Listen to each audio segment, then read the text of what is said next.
Hello and welcome to the debate. I'm your host Rafae, Iqbal, and in today's show we'll be deliberating on two very important topics. The first being as relating to the regional situation with Pakistan and China reaffirming their strong ties.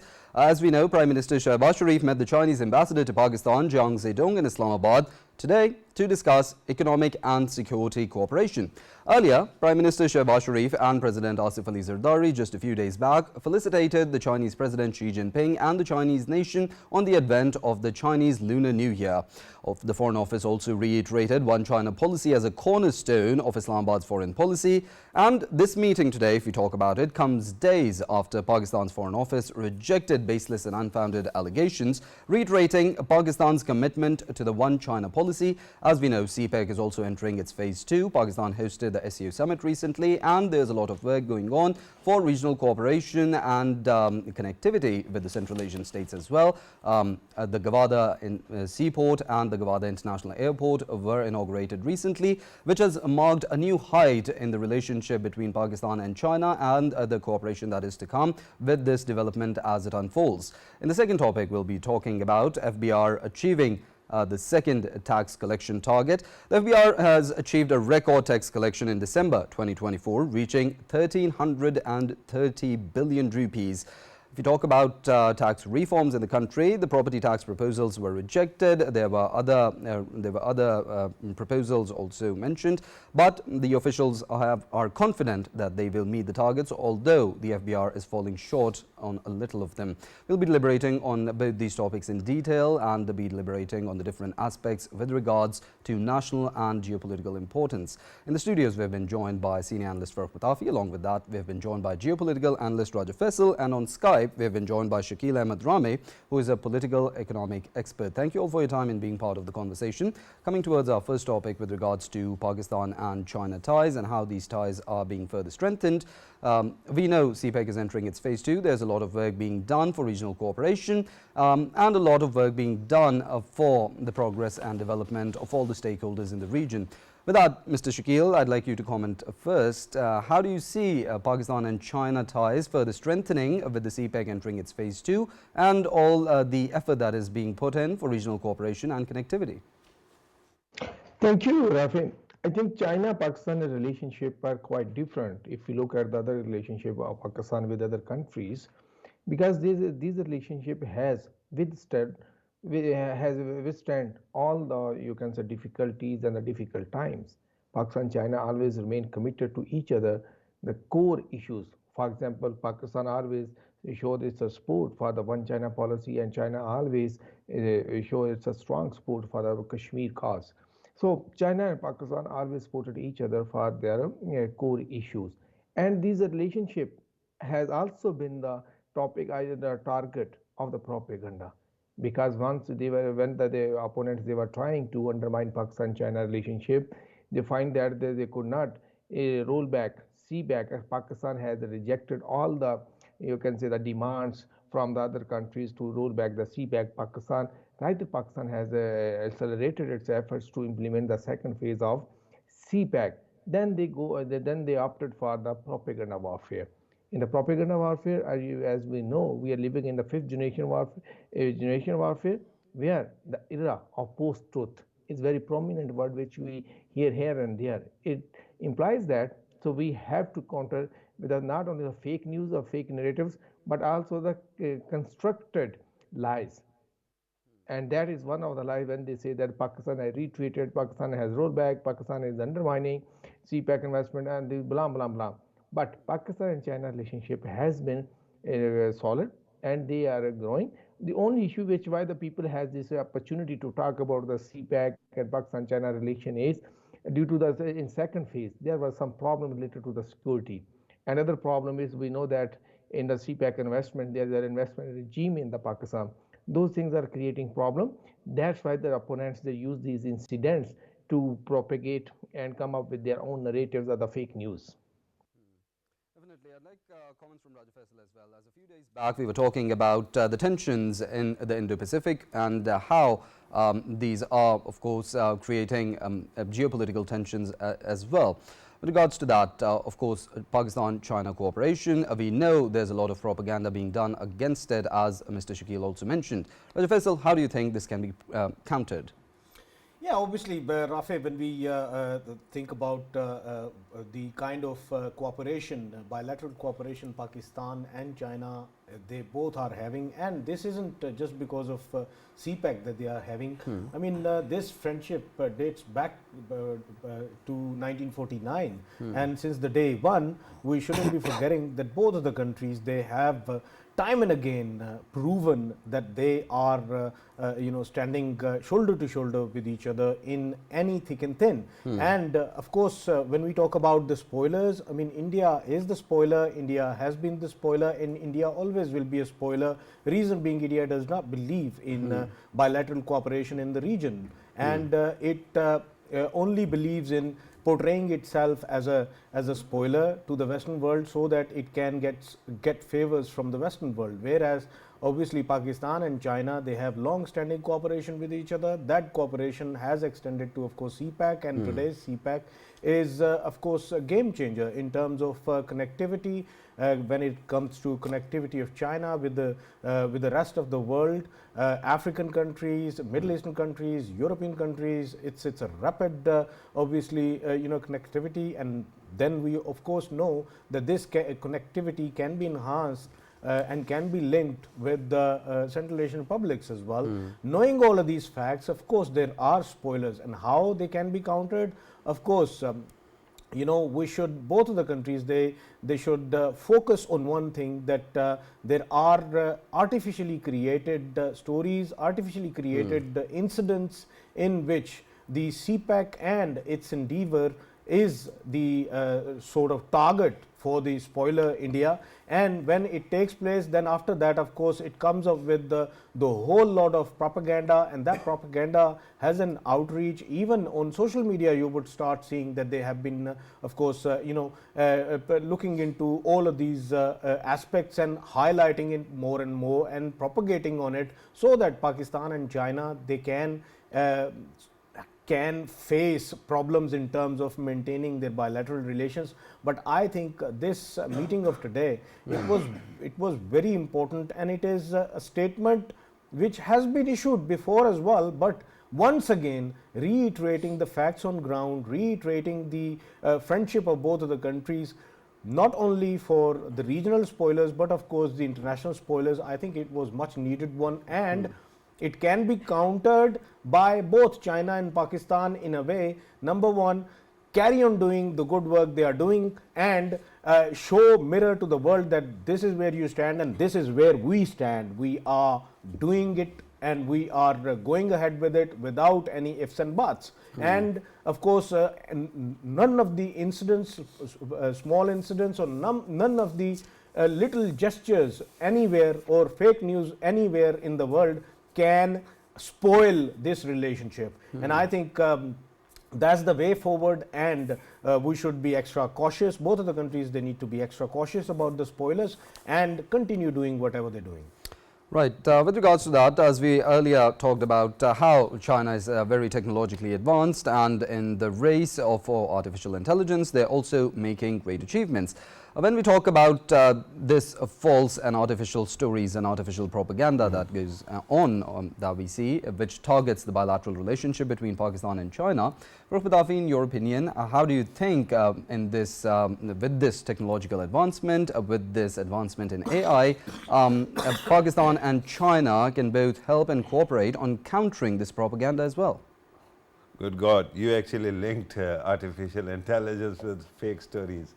So that is amazing, and didn't see that coming. But you see, there's one fact, and you have to actually concede that fact. In the past 20 years, especially since the war on terror started, India has been actually leveraging its friendship with Israel to maximize its influence in international media. And what we have seen is that India keeps on influencing media and media narrative, while China and Pakistan, despite trying our best to actually show the right or correct picture to the world, are at a disadvantage. So I keep on arguing repeatedly that Pakistan and China together will have to launch some kind of media initiative to ensure that the world sees the picture in the correct fashion. That is not all. India's own narratives, the problem with India's narratives is if you go on Google or Rafae, or you go on any search engine, right? If you dig up any story or you just enter any story and look it up, what you find is most of the returns that you get are either from Indian inspired or influenced Western media, or then they are essentially from Indian websites, because they have the number advantage, they have the money advantage, they have the influence advantage. And here's the disadvantage that China and Pakistan might be facing. Pakistan does not have the kind of resources that are needed. China does. But China in itself is a universe. So it is so focused on its own language, its own culture, its own internal messaging, that perhaps it does not care that much about its image. But the problem is that while when you are not actually fighting back, what is happening? India gets away with everything. India keeps, India becomes an aggressor also, but in media's eye, it actually ends up presenting itself as the victim. When early 2000s tsunami actually took place, even though India was hardly touched by tsunami, there was only Andaman Island. All the American presidents went to Indian embassy, right? And the Indian ambassador is telling them, rather than human loss or anything else, he is just bragging about how big India is and how much influence it can have, right? Similarly, people die in Pakistan, terrorism was rampant, a lot of people died because of that. But India kept on getting all the brownie points. So India has this habit and this capacity to hijack your good things, appropriate your good things and present them as their own. And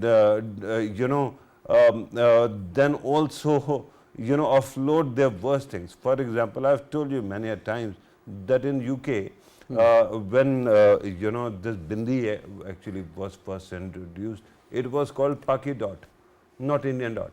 No woman in Pakistan, hardly anyone uses bindi, right? But India, because they thought that there is a stigma, they offloaded it on Pakistani. So the fact is that China and Pakistan have to work together to fight this negative narrative. And the problem is that with a country like Pakistan, in China, of course, China takes care of its internal narrative. In Pakistan, Pakistani media is so misguided that it takes them a second to inhale the propaganda. For example, let me give you an example. Donald Trump came to power. Immediately, he actually severed or suspended all aid to everywhere, right? Now, one of our papers just picks up, okay, Pakistan is also affected. Then Indian papers, even though India's programs are bigger in number and they have been suspended also, Indian paper is returning with the headlines that Pakistan's aid has been suspended. If the entire world is influenced, why wouldn't we be, right? But the propaganda with which India plays, and then our misguided media keeps on inhaling that propaganda and becomes the useful idiot in the whole picture, is actually something that we have to take care of, because otherwise you see what happens. CPEC is there and it is working, but our own people might be misinformed by media because somehow the media owners might have some partnership with Indian media also, and they keep on pumping that kind of rubbish into our minds. With regards to that, Mr. Shakeel, how do you comment on, of course, a framework being developed to safeguard the interests of this bilateral partnership? And secondly, When we talk about this bilateral partnership and how it is going to new heights, earlier a few days back, the President Asif Ali Zardari and Prime Minister Shehbaz Sharif, they felicitated the Chinese President and the Chinese nation on the advent of the Chinese Lunar New Year. As you being a political and economic expert, with regards to the strong bilateral partnership, the strategic partnership that both the countries enjoy, do you think this should be trickled down to both the nations with regards to cultural exchanges and people-to-people contacts so as to further give impetus to this strong brotherhood? And Shakeel, if you can also shed some light on how important it is for both of the countries to have further deepen relations when it comes to media relations between both of the states. What we come across is, yes, there are media people who go to China, and there are Chinese media people who come to Pakistan. But do you think that that needs to be further enhanced in terms that both of the countries, they can create a sort of a platform, a mutual platform from where they can counter all of these propagandas against CPAC, Pakistan and China? Thank you, Faisal. First of all, I will agree what the Pitafi and Faisal was talking about, the propaganda. And especially when Pitafi talk about the Pakistani media is misguided. So they don't pick the right information, or they don't know how to analyze. I'm not talking about everyone. So in media, we also have like people like Pitafi and other brilliant people. But most of the people who don't understand the dynamics or the background of that news or the political economy of the news. So just they pick the news and they try to spread, and they in the race of like that, I'm the first one. They don't understand what is right and what is wrong. And second thing, what would be the implication and what should be our top priority. They don't make a difference here. One thing, and second thing, when we talk about media engagement or bilateral relationship especially, so we have to first identify where is a major problem. We can talk about media, we can talk about media strategy, cultural exchanges, but the real problem is our decision makers, they are unable to implement the decisions which was taken bilaterally on the CPAC. So their investment regime, we are unable to move on.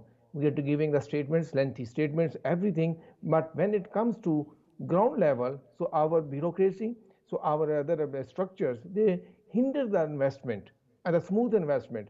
So that it's not only China who is suffering from this investment regime, but also that our partners, like you talk about any European country, you talk with any Gulf country, you can talk with any USA or any other country, they will talk about the same thing, same practicing we are adopting. I just give you one example before moving on. So last year, I think the Prime Minister Shehbaz Sharif, after chairing a meeting of SIFC, he announced, so when I went to Saudi Arabia, they said we are ready to invest billions of US dollar in Pakistan, but we don't have any bankable feasibility study. So now this is a matter of concern. After SIFC, after 2 years, they are unable to produce a single bankable feasibility study. So that would be the real. I'm not talking about some media report, something like that. I'm giving the reference of the statement of the Prime Minister of the Pakistan, who is heading this SIFC. So we need to be very, you can say, efficient. We have to take the right decision here. Until unless we are unable to mend our investment regime and provide the foolproof security to the Chinese national, so then then this propaganda will continue. On the talk of the media management, so there is again a problem. Maybe Pitafi and Faisal both agree with me. So there's so many pseudo journalists when come to China. You will find in the market there is investment. There are many opportunities which China want to create and working with Pakistan. You will find the pseudo people, so who don't have any credential in the media, maybe some other news, something like that, but they become the partner with the Chinese organizations because our some people are the prominent people, are the powerful people, present them as a media journalist or something like that. That practice we have to change. We have to bring the genuine media personas for the interaction with the Chinese media group. When the Pakistani group should go to the China media group in China, so they must be genuine journalists who can really talk about and analyze the stuff. And the third thing which Rafae, you were talking about, the cultural exchanges. I think both countries have already working on it, And there are many avenues. Yesterday, for example, in this year, 3-4 events have been organized for the Spring Festival in Pakistan by first by the Chinese Association Chamber in Pakistan, then the Chinese Embassy, then there is a China Media Group, and then other.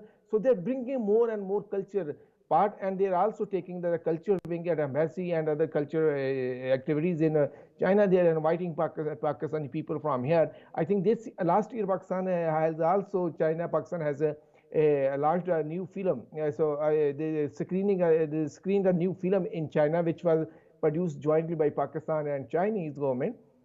So things are happening. But to negate the propaganda, the first thing is we have to become efficient, and we have to remove the heckles in the way of the investment, and especially work on the investment regime. And second, security. Security is very important. It is a new, so I heard, so President Zardari is going to China next week, and I believe the security will be the key area for the discussion. After that, there will be the investment regime. Then come the media. Look, joint platform, as I mentioned, so there are many, we have to eliminate these pseudo journalists who are capturing the place here, they're capturing the space there. Pakistan government and the Pakistan Ministry of Information and other Pakistani institutions, they should introduce and they should nourish those journalists who really understand the dynamics of the propaganda and the value of the news and the impact of the news. If India is successful, it is not, it's the smartness of India. It's our some weaknesses which are giving space to India become successful.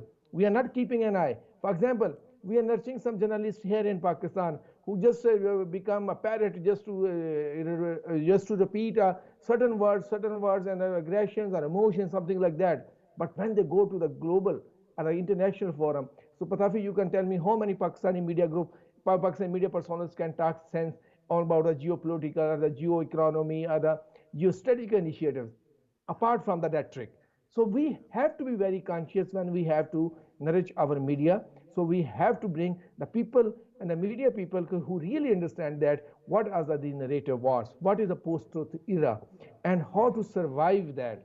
And the best example I can give you, in the recent days, in some Western outlet, they constructed a lie to blame a Chinese official so that they had, say, accusing Pakistan of security things like these things. Although then later on the Chinese embassy gave the clarification because Chinese embassy was very active. But you can understand the new dynamics, how to construct a lie. And there is a saying, if you construct a lie and you have a better way to communicate it, you have 1,000 times better chances than a truth which is badly communicated to be spread in the world. So that is what is happening with India. They are communicating in a better way, but we are not communicating in a better way. That's why in not only India but other countries also trying to propagate against Pakistan and China relationship. And that's why Pakistan and China have to be always on their toes to counter this propaganda. But the good thing is that the governments from the both sides, they have so much confidence on each other that they are always able to deter all these efforts because they trust each other. So they know that what statement can be true and what cannot be true. But to give a shut up call to all these such propaganda activities, we have to make our investment regime very investment friendly. We have to give to the security to the Chinese nationals. In the security context, if you allow me, I tell you the two facts. In new modern China or the new era China, so there are two things which in the security vision, there are two elements which Pakistani leadership need to comprehend. First, so China, since the President Xi Jinping time, China is refining and expanding its security definition and the security vision. For example, now, any Chinese national or a Chinese investment anywhere in the world, if it is a threatened, so China will act and act very strongly. So there China will not spare. Why? Because China know that, for example, under BRI, there are 152 countries, member countries. In the 152 member countries, there will be Chinese working or China have economic interest. So China cannot ignore a single country on that context. So that means that they are, oh, something happened, this country, leave it, we will manage other. No, China will not spare any country if something happened to anyone. And second thing, in the context of China, why their life or their people, you can say their life is important. You know, for the last few decades, China was following one-child policy. That's mean in some cases, one person is equivalent to the family. So if, God forbidden, if something happened to one person, that means the one family is impacted. And it makes the Chinese government very uncomfortable and put them in an awkward position to reply to their families. So what happened, what not happened, how to satisfy them. So these two contexts, Pakistan need to be very, you can say, careful, cautious, and devise a very comprehensive policy for the security. And I'm sure the China will be leadership will be talking with the President Zardari and his team when next week he will be visiting China. Right. Very quickly, Rafae, because Shakeel actually solicited my testimonial regarding Pakistani media and its quality. You know, in my travels abroad, I've come across many so-called media owners who were part of the official delegation that actually were being treated well. And they were introduced to me as the owners of certain newspapers. I was given names. So when I come back, I traveled from all four corners in Pakistan, right? And I could not find one copy of that said newspaper. Then I went online and I kept on searching for online publication. Couldn't find that also. So one day I thought that I spotted, a copy, and that was in a dream. And beyond that, nothing else. So this is true. There are people who are actually manufactured that way. Their identities are propped up, and then they walk away with all the privilege. But Shakeel also mentioned, cultural exchanges. So through him, through all of you, I just want to, put out a proposal. And that is regarding where to begin in cultural. You know, it is common knowledge that when you talk about South Asians, the road to our heart actually leads from our stomachs. Yeah. So the best thing is to start with food.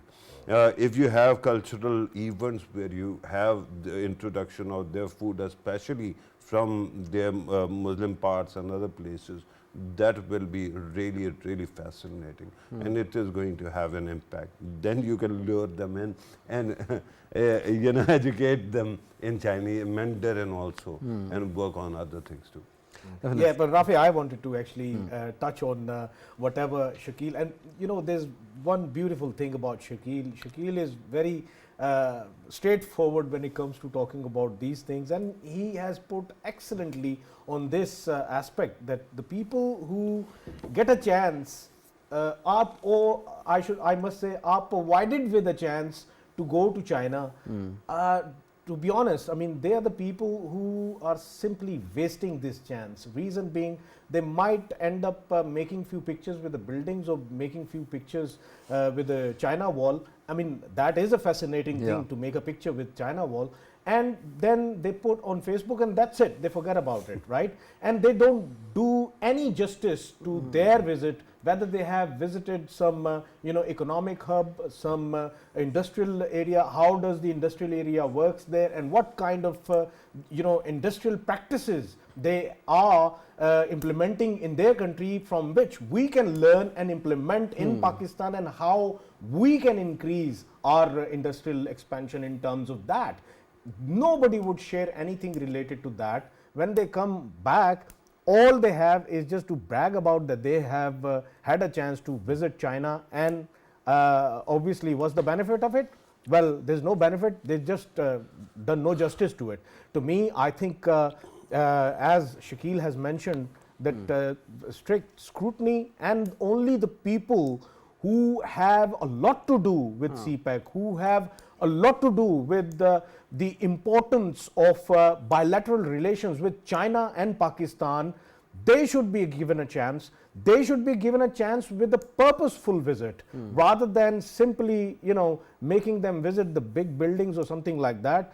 There should be a mechanism that actually puts all of these journalists, the cherry-picked journalists who are actual journalists, not the nincompoops of journalism, I must say. And I think that's the way forward. And when I say, like a platform like PTV and CGTN, they can enhance their bilateral relations in terms that they can allot a time, like CGTN can allot time to Pakistan, PTV to air some of its program. I mean, I would love that if my program or our program, the debate, is getting aired only once a week in China, and one of the Chinese program gets aired on PTV that is related to CPEC or Pakistan, I think that would be an excellent initiative. And these sort of initiatives, they need to, of course, focus on, and that's the way forward. And I say,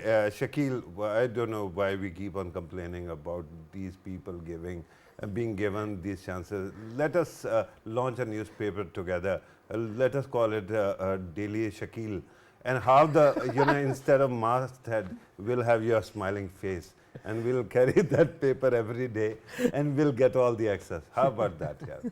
Huh?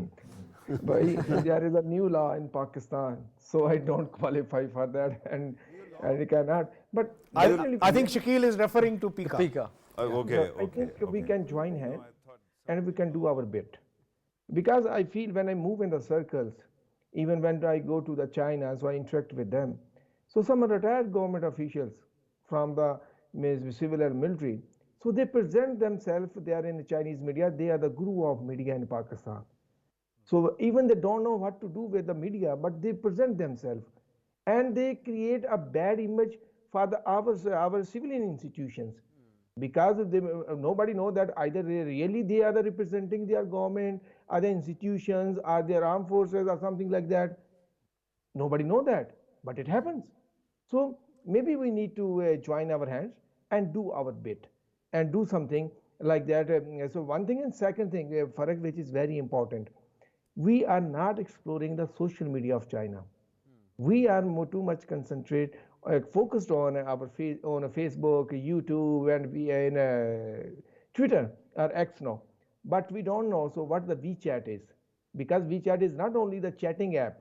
It has so many functions: video uploading, messaging, advertisement, financing, so many things we don't know. Then China has its own Facebook type. It's so that you can say that WeChat also acts as a Facebook for the Chinese people. Then there are their Weibo, there are many other things which are the social media output platforms. We are not present there because we don't know them. But even Indians are there. We are not there, but Indians are there.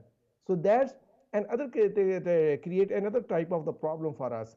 When Pakistani government and the Pakistan send our intellectuals or the media, not only media but also intellectuals for the discourse there, they are hand-picked government preferred. They don't understand the dynamics. What is happening right now?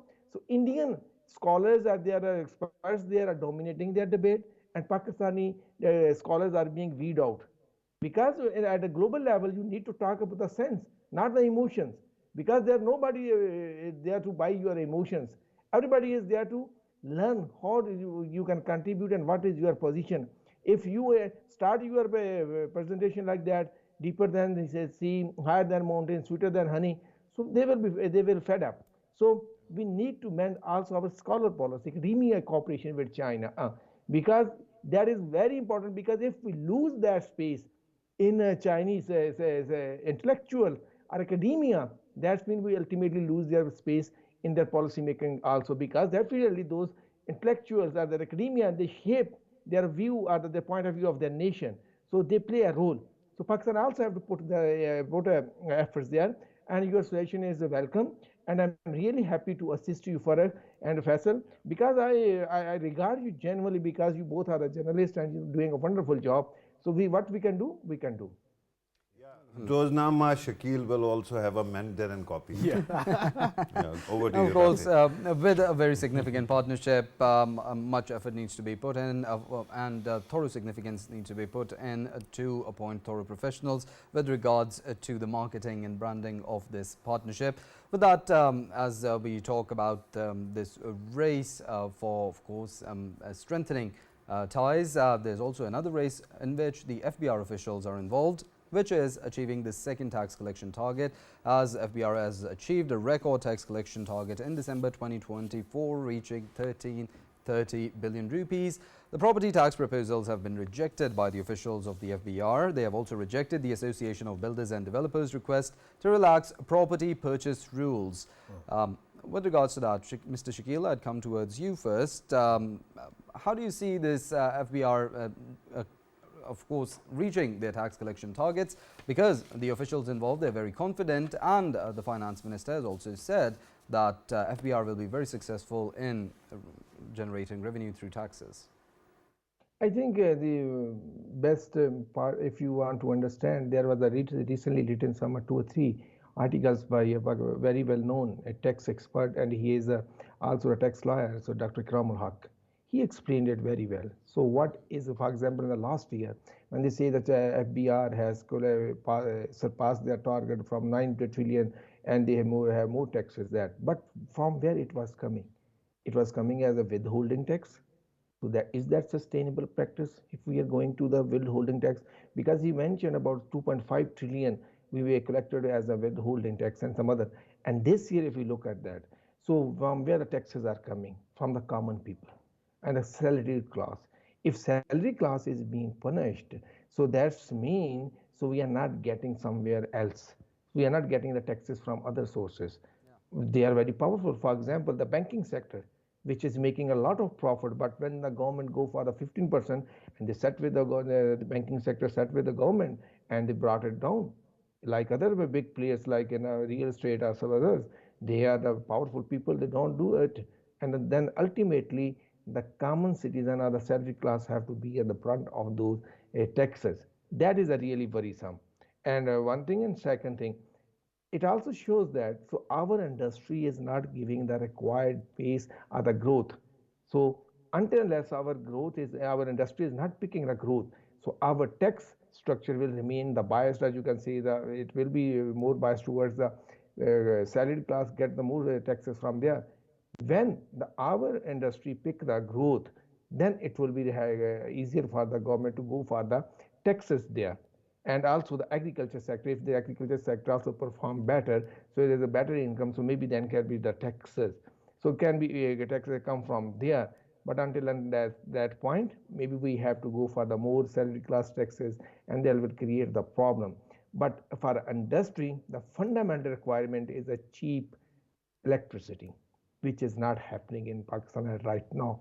Second, there's a skilled labor force, which we don't have. So third, so what are the investment regime, which we already have talked about. So these are the 3 fundamentals. Unless we are not correcting that, then it's a daydreaming. Faisal, how do you see, as Mr. Shakeel mentioned, some very important sectors that are not being taxed? Of course, he mentioned real estate, and there were other sectors as well. How do you see the significance of these sectors being taxed rather than the salaried class contributing to tax revenue generation? Ideally, of course, I fully agree with Shakeel. Shakeel is 100% up to mark. But Rafae, obviously, when we look at the picture very closely, we should remember that since 2 years we have been hearing the echoes that there is an urgent kind of situation on Pakistan in terms of controlling its economy from getting bankrupt, or the kind of vibes we have been hearing. And in that context, of course, very tough decisions were made by the government. And in them tough decisions, of course, we have seen that salaried class and middle class, middle class is shrinking. The reason behind it is that the taxation, of course, FBR has achieved its targets, and them targets, of course, they were supposed to be achieved in terms of Pakistan keeping in compliance with the IMF's, the kind of conversation IMF was having with Pakistan, and was suggesting Pakistan that this is the way forward. And that is what, of course, FBR is doing on the directions of the government, and the targets are being met. But at the same time, our middle class is shrinking. Middle class, salaried class, of course, they are getting affected by it. The goons, the mightiest goons that we have been highlighting in past time and again, that they need to be taxed, because they are the people who have been facilitating themselves since a long time, and they are the ones who need to be taxed. Reason being, though they are generating lots of jobs for people at large, but at the same time, this doesn't mean that they should be taken as a as a class that shouldn't be taxed or something like that. They need to be taxed. Of course, there are many other sectors that need to be taxed as well. We know that IT sector, we have been highlighting again and again in past as well, that there are elements of IT sector that are getting paid from abroad. Of course, currently there is no tax on them, but of course that needs to be taxed as well, though so far it is always considered as foreign remittances. This should be considered as somebody working from home for a foreign company or somewhere. And of course, when that money comes to Pakistan, of course, they living in Pakistan, they are being provided with an opportunity to earn, though it is from outside, but IT sector, there should be a mechanism that actually promises a tax for the government.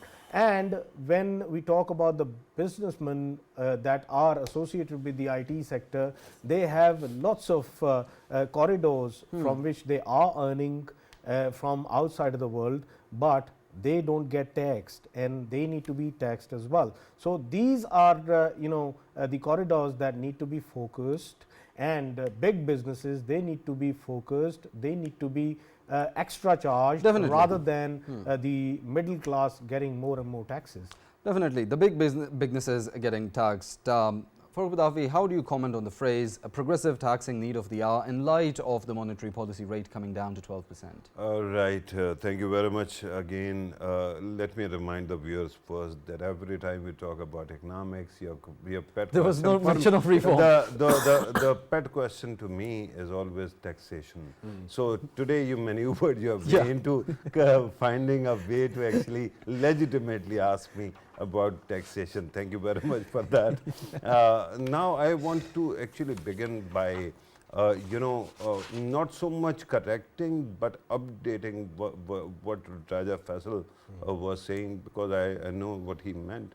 Middle class does not shrink because of taxation, right? Why not? Because taxation is always on income. So when the income is there, only then you can tax, right? Otherwise you cannot. The problem why middle class has been shrinking in this country is twofold. One is inflation. The second is erosion of jobs and small time or middle time businessmen, right? Because of the economic condition.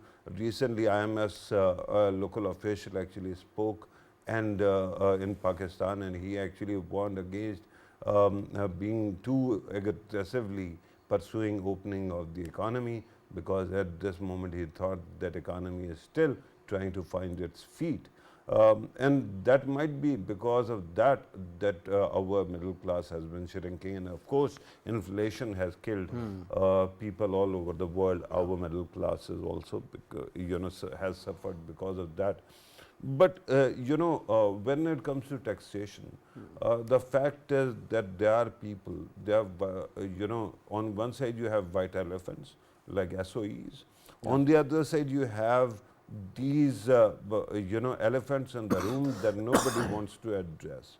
These mega billionaires who would actually sit in Dubai, elsewhere, and even if their passports are cancelled, even then there's hardly going to be any impact on them at all, because how the system actually works for them.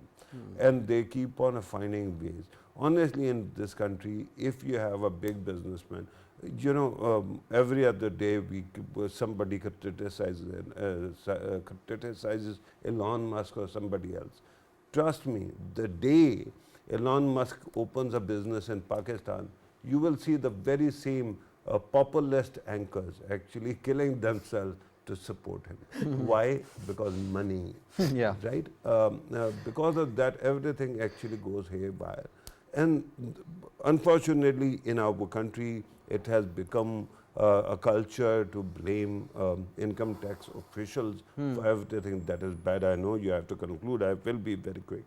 The fact is that since 1990s and to early 2000s, That problem hasn't been there. So what we need to do at this moment is also to appreciate the people who are working for income tax department, helping the country collect revenues, and then ask, there should be more transparency and there should be more automation, so that all these things, the idea of bringing together all the data can be achieved also.